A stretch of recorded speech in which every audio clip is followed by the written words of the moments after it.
नमस्कार सभी को। आज की क्लास में हम षड दर्शन का एक भाग है। षड दर्शन में जो एक पार्ट है वो है सांख्य दर्शन, उस पर चर्चा करेंगे, जिसके प्रतिपादक कपिल मुनि थे और इन्हीं ने सांख्य को प्रतिपादित करके पूरे विश्व को इस बात से परिचित कराया कि सृष्टि का विकास कैसे हुआ। और इनका एक दर्शन है वो है सदकार्यवाद। सदकार्यवाद अर्थात कारण कार्य का जो सिद्धांत है, इनका कॉज और वर्क का जो सिद्धांत है, उसी को सदकार्यवाद के नाम से जाना जाता है। सदकार्यवाद की डेवलपमेंट या सदकार्यवाद का विकास क्यों हुआ या कारण कार्य सिद्धांत का विकास क्यों हुआ? क्योंकि अधिकांशतः जितने भी दार्शनिक हुए प्राचीन काल में और अभी भी जितने भी दार्शनिक और वैज्ञानिक है, उनका मुख्य उद्देश्य आज भी यही है कि सृष्टि का प्रारंभ कहां से हुआ, सृष्टि का मूल कारण क्या है। और इसी मूल कारण को जानने के क्रम में सांख्य दर्शन में सदकार्यवाद का सिद्धांत हमें देखने को मिलता है। अब चलते हैं कि सदकार्यवाद का सिद्धांत क्या है।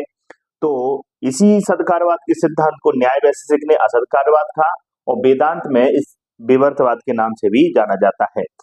तो ये बात भी ध्यान रखिए कि सांख्य दर्शन का अगर सदकार्यवाद आपको लिखने के लिए आता है तो उसकी आलोचना में आप न्याय वैशेषिक, वेदांत दर्शन और बौद्ध दर्शन का भी जो प्रतीत समुत्पाद बौद्ध दर्शन में दिया गया है, इन तीनों को आप आलोचना में लिख सकते हैं, क्योंकि इन तीनों ने सदकार्यवाद के विरोध में जाकर, अगेंस्ट में जाकर बात कही है। अब देखते हैं कि सांख्य दर्शन का सदकार्यवाद क्या कहलाता है। तो कपिल मुनि जी ने कहा है कि कार्य अपनी उत्पत्ति से पहले कारण में विद्यमान था। इन्होंने कहा है कि कोई भी कार्य है वो पहले से ही किसमें विद्यमान था, कारण में विद्यमान था।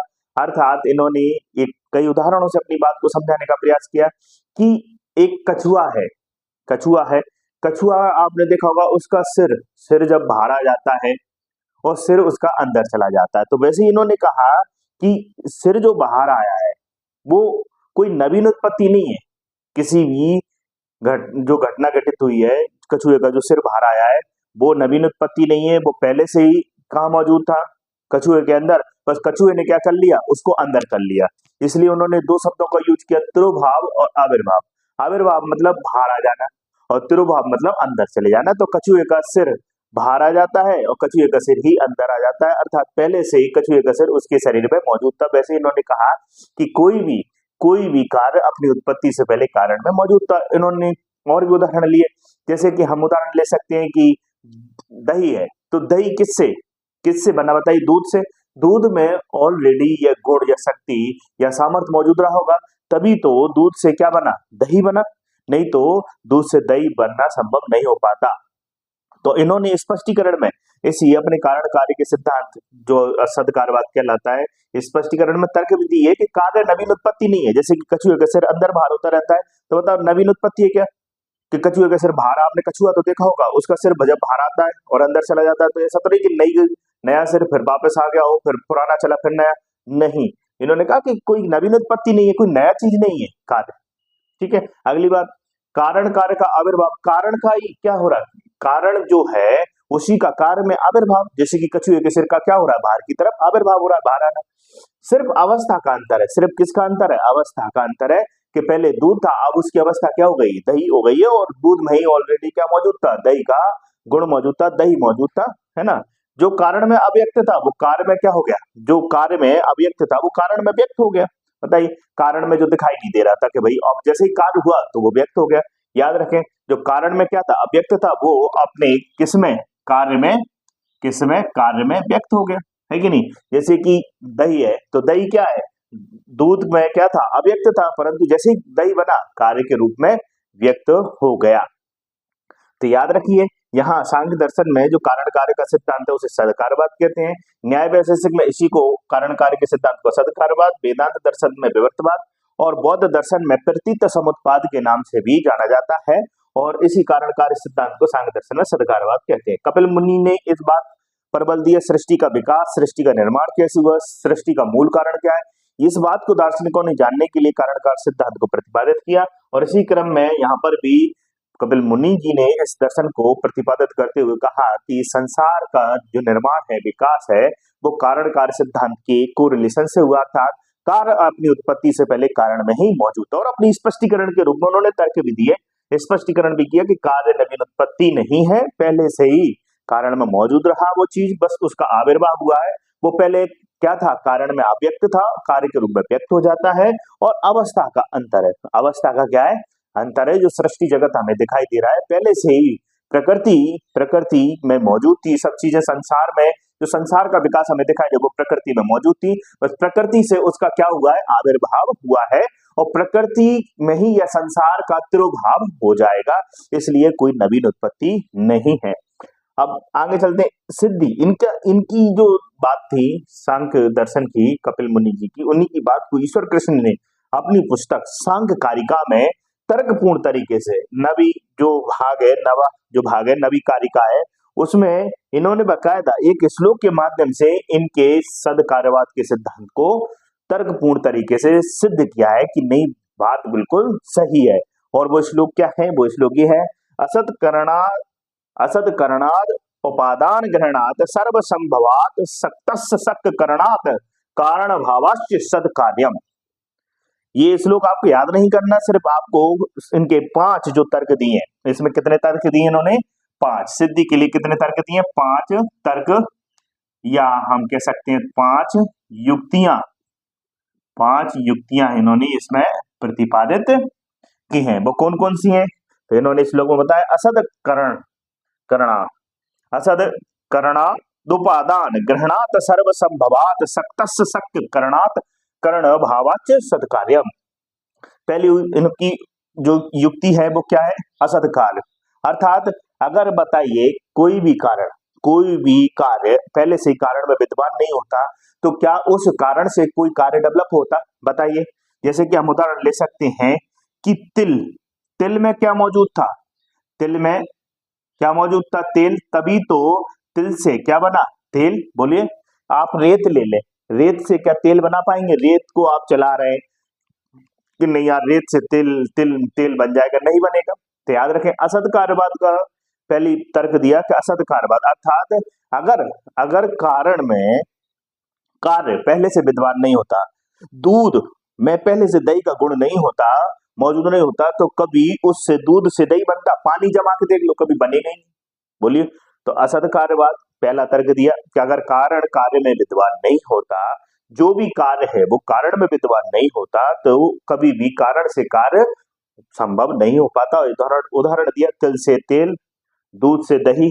अगली बात देखते हैं, उपादान ग्रहणात मतलब हम भी किसी कार्य को, कोई भी आपको कार्य करना है, मान लीजिए, तो आप कारण भी वही लेते हैं, सामग्री वही लेते हैं जिससे कि वह कार्य संभव हो जाए। बोलिए, मान लीजिए आपको तेल की आवश्यकता है, तो आप क्या करेंगे, तिल या सरसों का इस्तेमाल करेंगे। ऐसा तो नहीं कि रास्ते से जाकर आप रेत उठा कर ले आए और रेत से तेल बनाना चालू। हम वही सामग्री लेते हैं जिसमें कि उस कार्य को करने की क्या हो क्षमता हो। बोलो, तो हम संसार में जितने भी कार्य कर रहे हैं, तो हमें ये कार्य चाहिए, मान लीजिए कोई कार्य चाहिए कि हमें तेल चाहिए, हमें दही चाहिए, तो दही जमाने के लिए हम कभी भी पानी इस्तेमाल नहीं करेंगे कि पानी को ले आओ और उसे आज रात में जमाते सुबह दही बन जाए, नहीं, हम दूध लेकर आएंगे। हम संसार में किसी भी कार्य को सिद्ध करने के लिए उससे संबंधित, अर्थात उसके कारण से संबंधित ही सामग्री लेकर आते हैं। तो दूसरा तर्क। तीसरा तर्क, सर्वसंभव, किसी भी सामग्री से, मान लीजिए किसी भी सामग्री से कोई भी कार्य संभव हो जाता, सभी कार्य संभव हो जाते कि भाई पानी से ही दूध बन गया, पानी से ही दही बन गया, पानी से ही सब कुछ हो गया, तेल बन गया, तो बताइए क्या सरसों की आवश्यकता होती, बताइए क्या तिल की आवश्यकता होती, क्या दूध की आवश्यकता होती। याद रखें, किसी भी सामग्री से, सभी सामग्री से, है ना, सभी सामग्री से सभी कार्य नहीं होते, अर्थात प्रत्येक कार्य अपने प्रत्येक कारण के अंदर होता है, और वह अगर कारण है तभी वह कार्य संभव हो पाएगा। अगली बात, सक्तस्य शक्ति करणात्, अर्थात शक्ति, इच्छित वस्तु प्राप्त करने की अगर शक्ति होती है, मान लीजिए कोई हमें इच्छित वस्तु है, या मान लीजिए दही चाहिए हमें, तो दूध में उस दही को उत्पन्न करने की क्या है, शक्ति है कि हमें इच्छित वस्तु की सुबह हमें दही देखना है, जमा हुआ तो हम रात में क्या करेंगे, वही वस्तु लेंगे जिसके अंदर इस इच्छित वस्तु को, इच्छित कार्य को संपन्न करने की क्या है, शक्ति है। पानी तो नहीं लेंगे ना, रेत तो नहीं लेंगे कि सुबह भाई हमें तेल चाहिए, चलो तेल के लिए हम रेत लेकर आते, नहीं लेंगे, हम वही वस्तु लेंगे जिसकी हमें आवश्यकता है।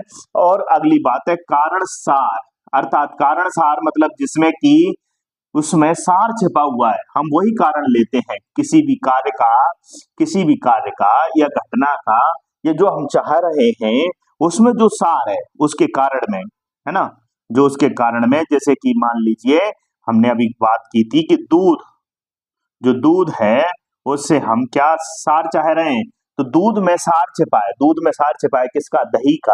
अर्थात उसमें निचोड़, उसमें मुख्य गुण छुपा हुआ है किसका? दही का।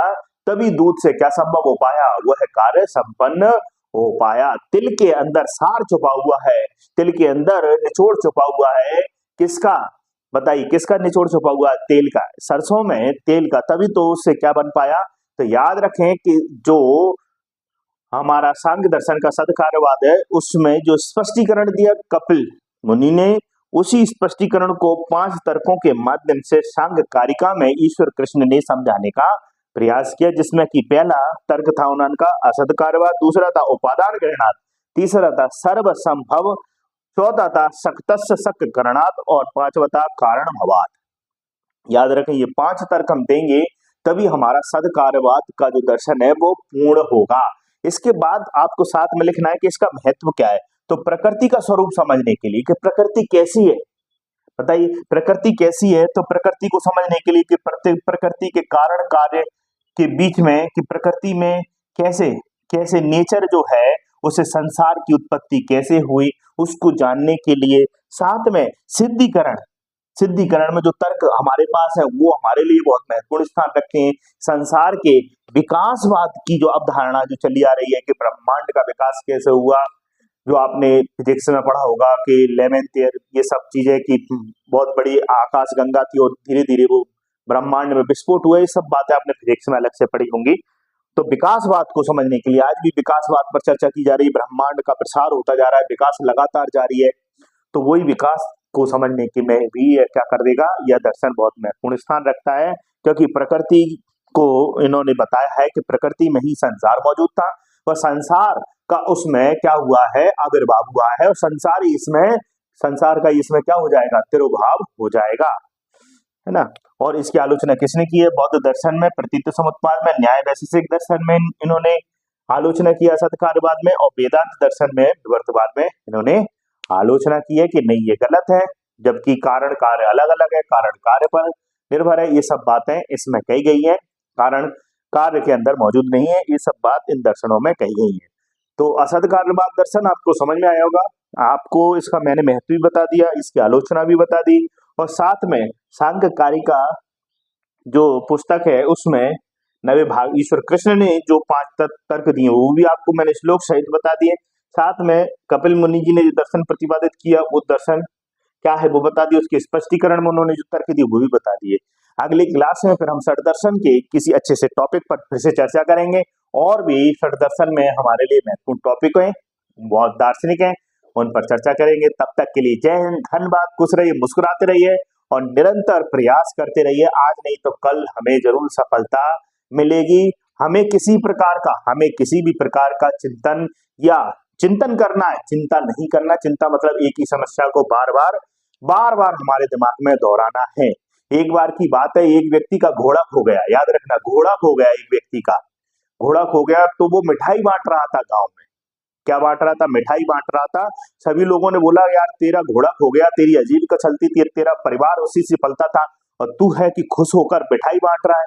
तो वो कहता है कि यार ये बढ़िया है कि घोड़े पे मैं नहीं बैठा, नहीं मैं भी खो जाता। अर्थात परिस्थितियां कैसी भी हों, विपरीत हों, चाहे कैसी भी परिस्थितियां हों, हमें उन परिस्थितियों को हम पर हावी नहीं होने देना, क्योंकि विपरीत परिस्थितियां हमारे ऊपर चाहे आर्थिक रूप से हो, चाहे सामाजिक आलोचना हो, चाहे हमारी असफलताओं प्री नहीं हुआ हो, मैच नहीं हुआ हो, या हमारा इंटरव्यू में हम विफल हो गए हो, तब भी हमें उसको अपने ऊपर हावी नहीं होने देना।